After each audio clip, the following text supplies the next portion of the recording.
England की राजगद्दी साल 1509 से लेकर 1547 तक हेनरी के हाथों में हुआ करती थी। राजा हेनरी की कई पत्नियां और एलिजाबेथ व मैरी नामक दो बेटियां थीं। इनमें से मैरी राजा की पहली पत्नी की बेटी थी। राजा हेनरी को मैरी ज्यादा पसंद नहीं थी, इसलिए वो उसके साथ बुरा व्यवहार करते थे। मैरी महल के नौकरों के साथ महल का काम करती थी। अगर मैरी कुछ कह भी दे तो राजा उसकी कोई बात नहीं मानते थे। सन 1547 में जब राजा हेनरी की मौत हो गई, तो प्रजा की इच्छानुसार 16 शताब्दी के दौरान हेनरी की पहली बेटी मैरी को इंग्लैंड की राजगद्दी दे दी गई। वह इंग्लैंड की रानी बन गई। उस समय इंग्लैंड के हालात खराब चल रहे थे। उस समय इंग्लैंड कैथोलिक और प्रोटेस्टेंट इन दो धर्मों के बीच में बट गया था। उस समय दोनों धर्मों के लोगों के बीच जंग छिड़ी हुई थी।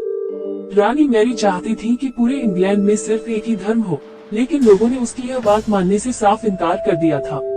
इससे नाराज होकर रानी ने उनकी बात न मनाने वालों को मौत की सजा दे दी थी।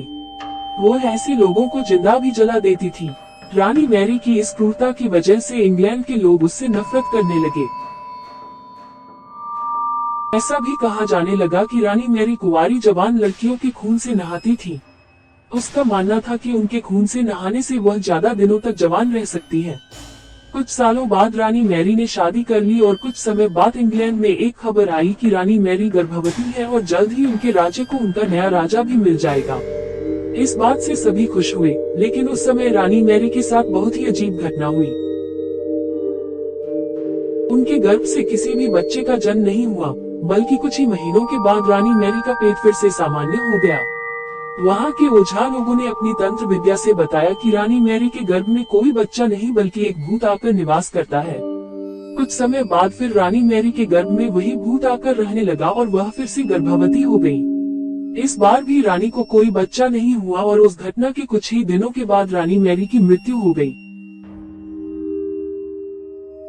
इसके बाद मैरी की छोटी बहन एलिजाबेथ को इंग्लैंड की राजगद्दी पर बैठाया गया और एलिजाबेथ इंग्लैंड की नई रानी बन गई।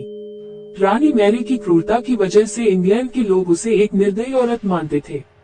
वहीं जब उसके गर्भ में बच्चे की जगह एक भूत का निवास होने लगा, तो लोगों ने उसे शापित भी करार दे दिया और इसी वजह से उसे लोगों ने ब्लडी मैरी का नाम दिया।